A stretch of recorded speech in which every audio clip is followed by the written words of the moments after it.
It's just so clear now that certainly Westminster political media classes are entirely in Farage's orbit now. I mean, he is the story. Reform is the story.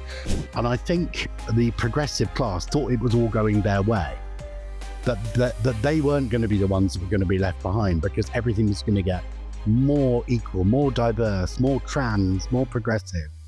And it's not turning out like that. Essex, given half the chance, could save the country. Hello and welcome to the Spike podcast. I'm Fraser Myers, joined as ever with Spike's editor Tom Slater here in the studio. Hello.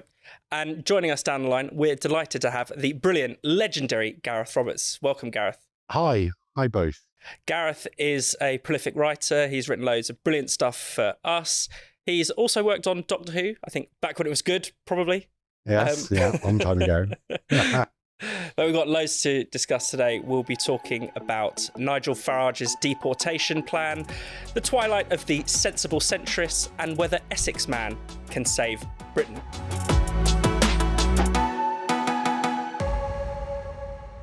So Nigel Farage laid out his plans for mass deportations this week. He was kind of throwing down the gauntlet on this issue, particularly to Keir Starmer. He said that a reform government would leave the ECHR, suspend the Refugee Convention with the aim of deporting 600,000 people. Tom, what did you make of it? Clearly it was aimed at the current government and their inability to get a grip on this issue.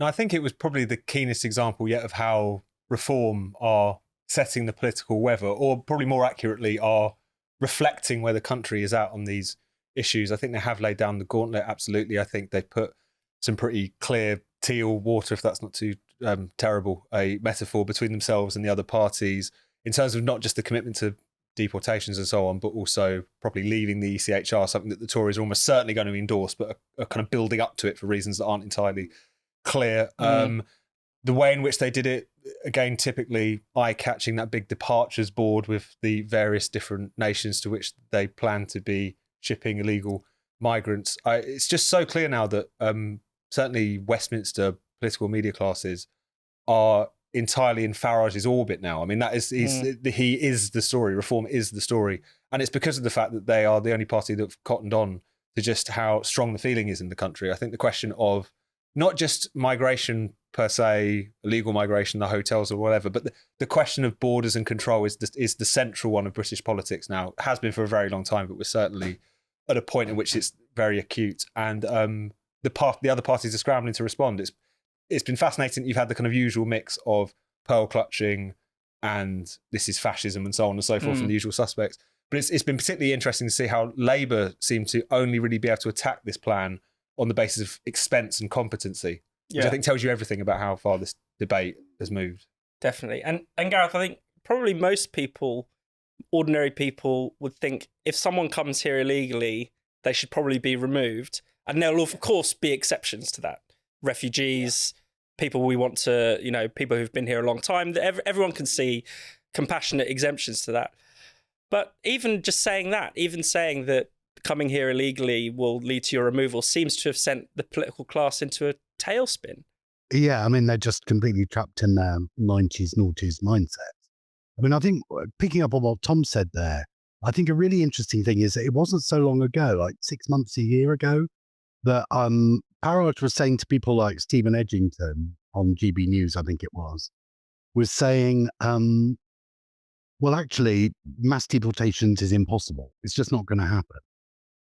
And now he's saying it. So I think there's something definitely in what Tom was saying, that what he's done is actually, although we're saying, oh, everyone's dancing to Farage's tune, Farage is kind of dancing to the public tune. And that's the key thing. That, I think 6 months ago, he couldn't say that. Now he can. And that's very interesting, I think, that it really does seem to be coming from the public, which is something very unusual in this country. That's not normally where politicians are picking things up from at all.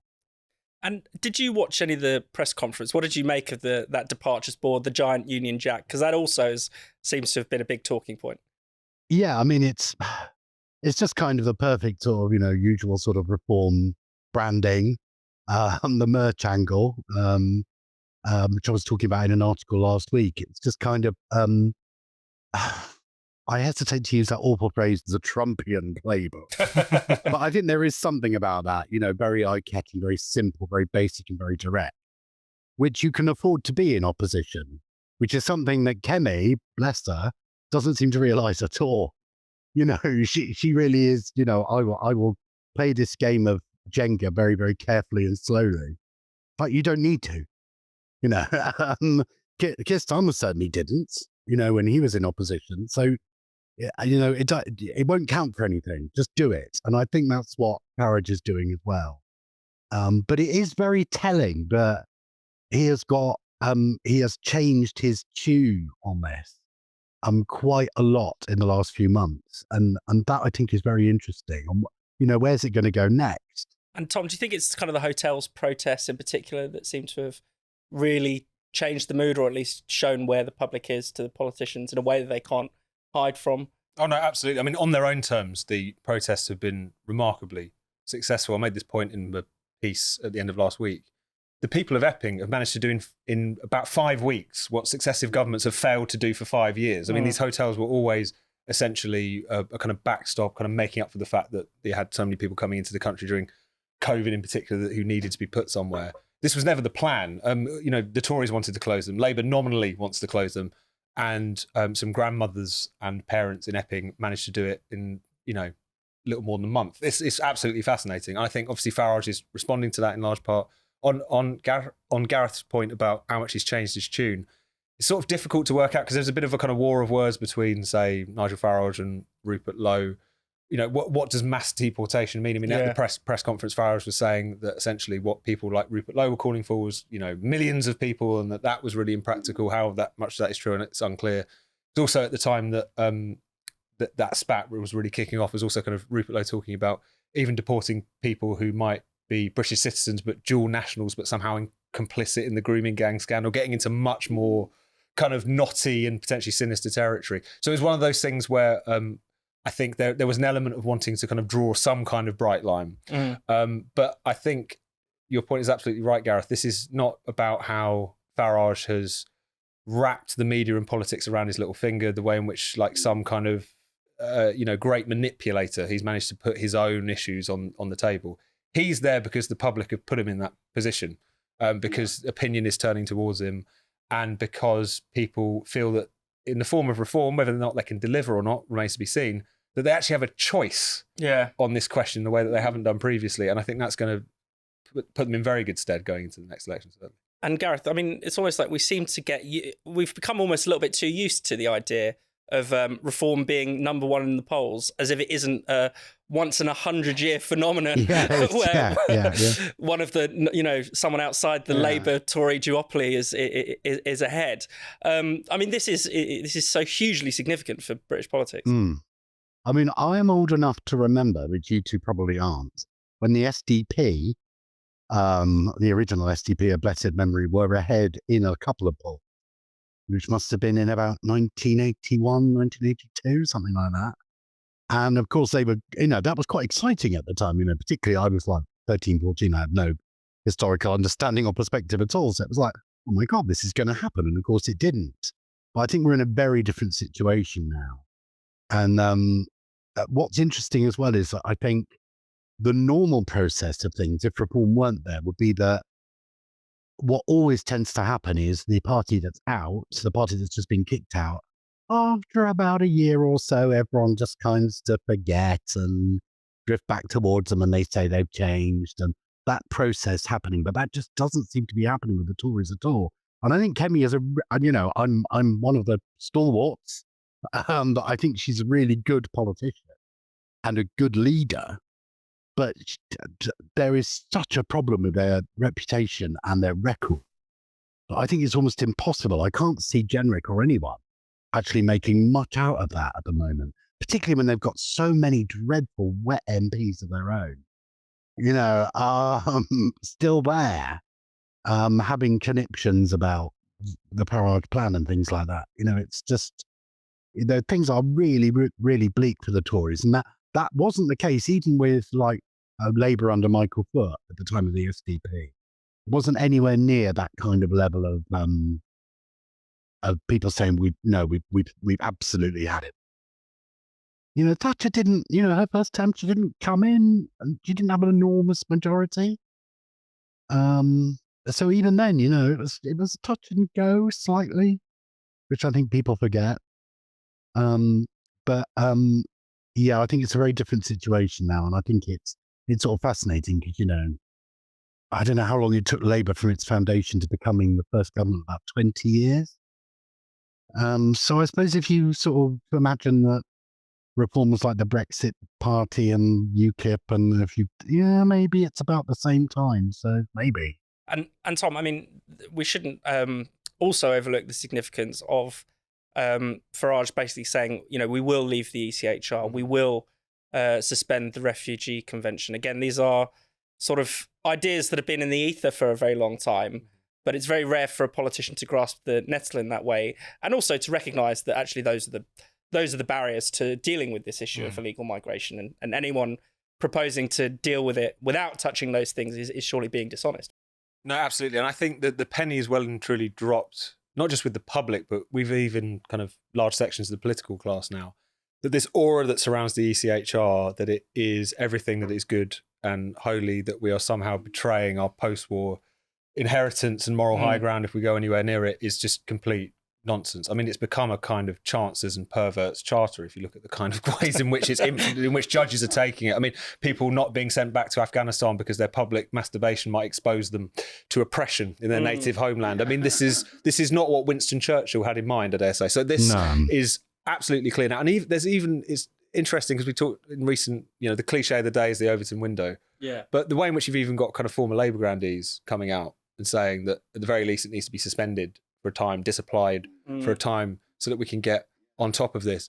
And it's just Keir Starmer just remains the slowest kid in the class. I mean, not only are people in his own party that, the former kind of New Labour grandees he might previously look up to, meanwhile he's just mumbling the same things about our international agreements and so on, and reputation. Governments of left and right across the continent are starting to look afresh at this question. Yeah. And he's just still in that mode that people tend to have on this human rights question because it involves the word human rights, which sound wonderful, even though in practice it's something very different. He's just kind of staring into the middle distance and talking vaguely about values. I mean, it's another reminder that in a time in which the kind of central question is the question of migration, asylum, borders, he is a uniquely ill-equipped individual to deal with that. And that is surely going to be his undoing sooner rather than later. I also think with him, it's like, because people always say, what are his values? What does he stand for? What is his big thing? And I think actually, based on the evidence of what Tom's saying, it's this. Yeah, 100%. It's international law, it's human rights, it's Lord Hermer, it's doing what sensible people in Europe do in 1998. That's it, basically. This episode of the Spike Podcast is sponsored by Shopify. Running a small business can be hugely rewarding, but without the help of a marketing department, graphic designers, and accountants, you can sometimes feel like you're on your own and you don't know how to grow. That's where Shopify comes in. Shopify is the commerce platform supporting millions of businesses all over the world, from small brands just getting started to established household names like Mattel and Gymshark. Shopify is who they trust to take their business to the next level. With Shopify, there's no need to learn tricky technical skills like graphic design or coding. Shopify's own design studio comes with hundreds of ready-to-use templates that speak to your brand from the start. If you need a snappy headline or sales pitch, Shopify's handy AI tools can generate polished content for your business at the touch of a button. It can even help you build social media campaigns to keep your customers in the loop. You'll feel like you've got a whole team behind you, even if you're the only person in your business. And the best part yet, Shopify offers world-class expertise on everything from supply chain management to international shipping. Whatever your business's needs are, you can rest easy in the knowledge that Shopify's got your back. If you're ready to sell, you're ready for Shopify. Turn your big business idea into cash with Shopify on your side. Sign up for your £1 per month trial and start selling today at shopify.co.uk/spiked. Go to shopify.co.uk/spiked. That's shopify.co.uk/spiked. So Gareth, you talked about sensible people, which is actually the topic we want to come on to next. Quote marks, which is quote marks. The sensible centrists. I mean, one of the strangest political phenomenon of our time, I think, is the popularity of some of the sort of sensible centrist influencers. So, the Rest is Politics podcast with Alistair Campbell and Rory Stewart, that fills out the O2 when they do a live show. The news agents with 3 very annoying ex-BBC presenters is never off my Twitter feed. Gareth, you've written a brilliant piece for us this week on the news agents in particular, Emily Maitlis, John Sopel, Lewis Goodall. What these people, surely they've run out of road. I mean, their world is crumbling now. How can they keep up pretense? I mean, I think it's the pain of realising that it's finished is going to be the real problem here. And that's always a difficult thing, if I'm being generous, which I can be. That's always a troubling thing for anybody. I was reading, coincidentally, I was reading a book by a young titled woman written in the early 60s the other day. And she was talking about how they had to strip a castle, that they just lost a castle. That was one of their castles. And she said, we just had to take all the pictures and videos and put them in our dining room. And she's like about 18, 19. And she was looking around and saying, well, the good thing is that I'm young enough to think, okay, this is how it is now. But all my family are out there and they just can't face the fact that it's finished. And that really struck me because, it is inevitable as one gets older that these kind of massive shifts in politics and culture are going to happen. And I think the progressive class thought it was all going their way, that they weren't going to be the ones that were going to be left behind because everything was going to get more equal, more diverse, more trans, more progressive. And it's not turning out like that. And I think that's going to be very hard for them to budge out of.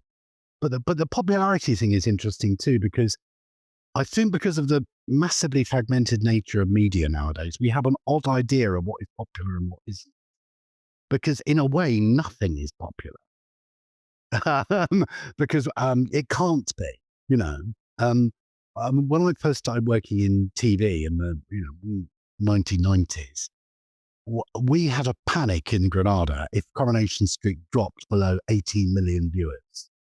That was considered like, right, this is dangerous now. We have to worry. And now it's like if it gets 1 or 2. And it's still considered, one of the most popular shows on TV. So I think the idea that, they can sell out the O2 and do all those kind of things.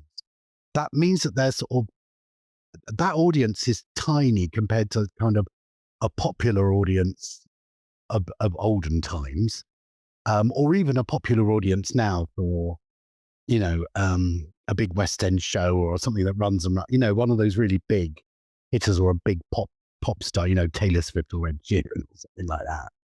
So it's interesting. They are popular and there is a certain kind of very engaged group of people. I'm not quite sure in percentage terms how much that would come out as.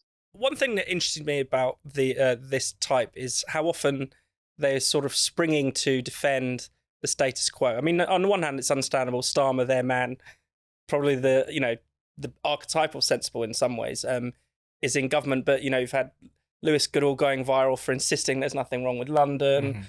Mm-hmm. This week I saw Emily Maitlis tweeting a piece about actually it's the problem with what Starmer needs to do is say that everything's caused by Brexit.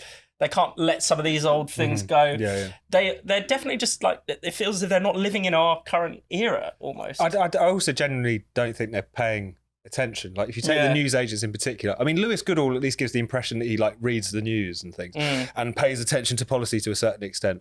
But Sopel and Maitlis are just out to lunch. I mean, they're just sort of riffing on, third-hand radio thought for talking points most of the time, which is why they come a cropper so often.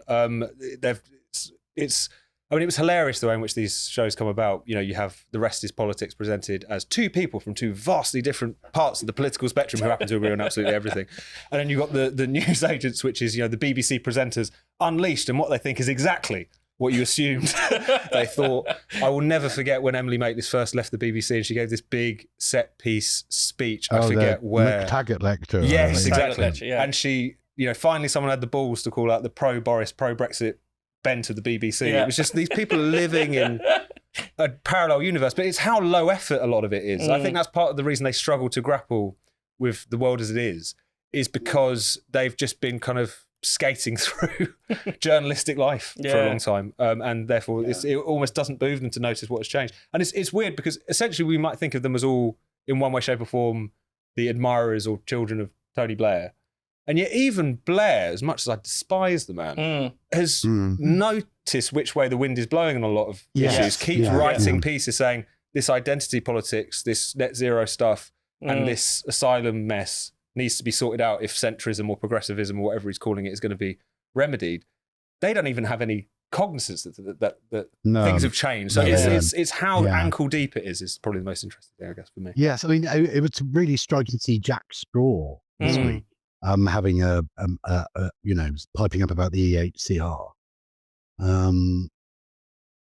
Because that was, I mean, he was foreign secretary at the time when all this stuff was being brought in. Yeah. So, I mean, that should be a pretty good, if you were John Sopel, surely you'd notice that and think, whoa. Not noticing seems to be the speciality. There, if you're wondering who is going to win the next US election, actually, Rory Stewart has given us a helpful tip. Famously, he predicted that Kamala Harris would romp home in 2024. And then even on the night of the election, he basically hadn't even prepared for a Trump victory.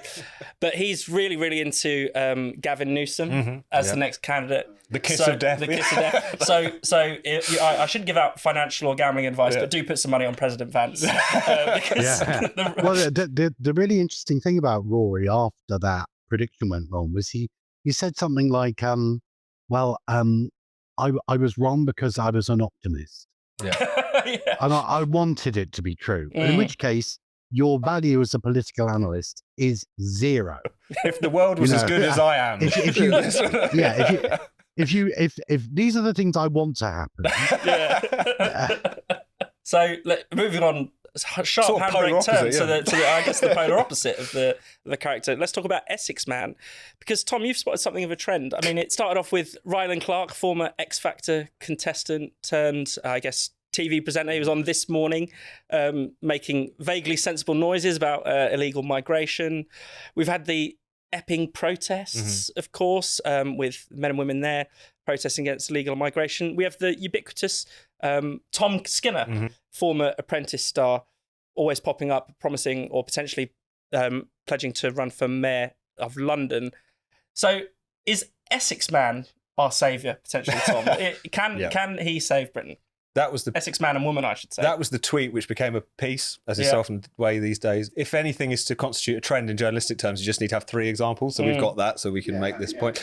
But I think it is interesting. I mean, to see the public are really seeing behind how the sausage is made. No, exactly. I don't want to betray all of these trade secrets. I actually thought the Rylan Clark thing on This Morning was actually really interesting because it was odd. I mean, I agreed with him. He basically was just saying very commonsensical things about how, legal migrants contribute loads to the economy, but this illegal migration situation is bonkers.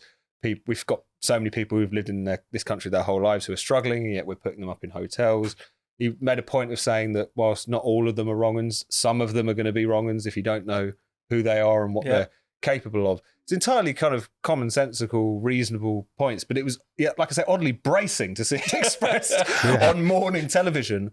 And it does feel like it's of a piece. When Tom Skinner was announced as one of the contestants on Strictly Come Dancing, this was written up in places like the Metro and the Independent as variously divisive and scary. Because of the fact that, as well as formerly being on The Apprentice and being a former market trader and an entrepreneur and so on, and a social media influencer, he quite likes Donald Trump. He's met JD Vance. He has the views of someone who grew up in Romford, and yet this was treated as so bizarre, so aberrant. Why would you have someone like this on the television, whilst everyone else was thinking, oh, he's funny, I like him, this will be a good series. So that was very clear. And then, of course, in the context of the Epping protests, which were, have really dealt the most significant blow to our completely dysfunctional asylum system single-handedly in the space of quite a short space of time, as we've been talking about, there is an argument that essentially Essex, given half the chance, could save the country. I think it's fair to say. But also I think it's interesting as well, just in terms of the kind of period that we've been going through, particularly post-Brexit, the significance of Essex in that is also worth remembering. It was, of course, Clacton, which re-elected Douglas Carswell when he defected from the Conservatives to UKIP in 2014. Tendring, which is the district which Clacton sits in, registered a Leave vote of about 70%.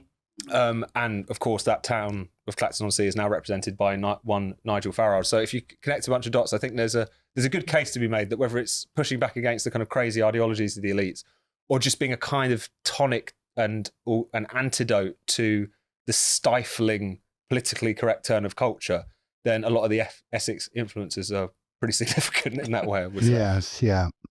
I think also the thing to remember is that they're kind of the displaced Londoners of the 50s, 60s, you know.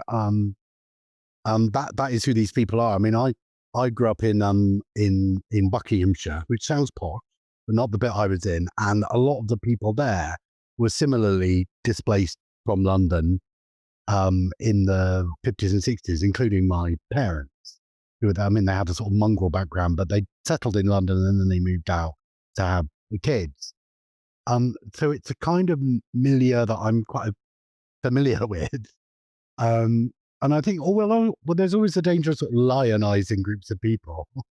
But at the same time, there is, and I'm not just saying this because it's kind of the kind of people I knew as I was growing up, but there is a kind of very basic level of practical, pragmatic living sense about these people. I mean, I thought what Ryland said yesterday was just sort of absolutely down the line, on the nose. You know, as Tom was saying, it wasn't extreme, it wasn't unusual. The strange thing about it was on ITV in 2025, where you thought we would never see that again. And it was quite funny because Camilla Tominey was in there. And she actually, because she's a GB News person, but her face was kind of like, oh my God, where's he going? Which I thought was quite funny. It was like, oh, made me quite nervous as well.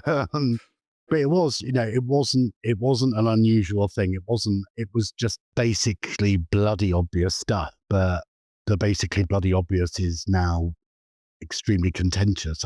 I did like because I flicked down the replies after Ryland's statement yesterday afternoon, and there was some sort of impotently railing person going, well, I'm going to, you've lost all your listeners on Radio 2, I can assure you. And I should be writing to the BBC, and I thought, oh, you think it's still 2017, don't you? You think, you think it's still then and you can do this, and you can't anymore.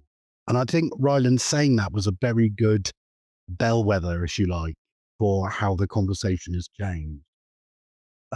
Because in a weird way, because he's quite an odd person, he's kind of an everyman as well. There's something quite blokish about him. Despite the fact that he's, a camp gay man, supposedly. But, there's a bit of Essex lad in him as well. And I think that gives him a kind of weather vane quality. And I think we saw that yesterday. And of course, Tom, these are the people who are betters, are overclass, look upon with absolute horror, shouldn't be listened to, neither seen nor heard. Even though, parts of Essex and Epping in particular, we've been talking a lot about, is not a poor place by any stretch of the imagination, but culturally they are very much looked down upon and dismissed and sneered at. No, I think that's absolutely right. I mean, the sort of Brexit coalition, the sorts of voters who put Boris Johnson in power in 2019, the people who are now turning towards reform, that movement, that sentiment, that body of people, it's quite well reflected in somewhere like Essex, insofar as, yes, there's a class dimension to it, absolutely. Certainly, in places like Clacton's got some of the most impoverished communities in the country, places like Jaywick. But it's also cultural. It's lower middle class. It's working class done good. It's people who often, even if they've made money, they didn't go to university, so they haven't gone through the sort of indoctrination factory on so many of these different issues. They haven't been trained to ignore the evidence of their own eyes on immigration or integration or whatever it may be. Yeah. So it's a reminder that there is an element, there is clearly a kind of class element to so much of the political divide that exists at the moment, but it's also fundamentally about culture and values. And I think Essex is a kind of interesting and useful proxy for that, at least in terms of some of the people that we're talking about. Thank you so much for watching the Spiked podcast. We'll be back at the same time next week. In the meantime, why not subscribe to Spike's YouTube channel and then click the bell so you're always alerted whenever there's some new content. Spiked is producing more videos than ever, from podcasts like this one to interviews to our series of polemics. You really, really don't want to miss out on it. Plus, to get your daily dose of Spiked, just go to spiked-online.com. That's our website at spiked-online.com.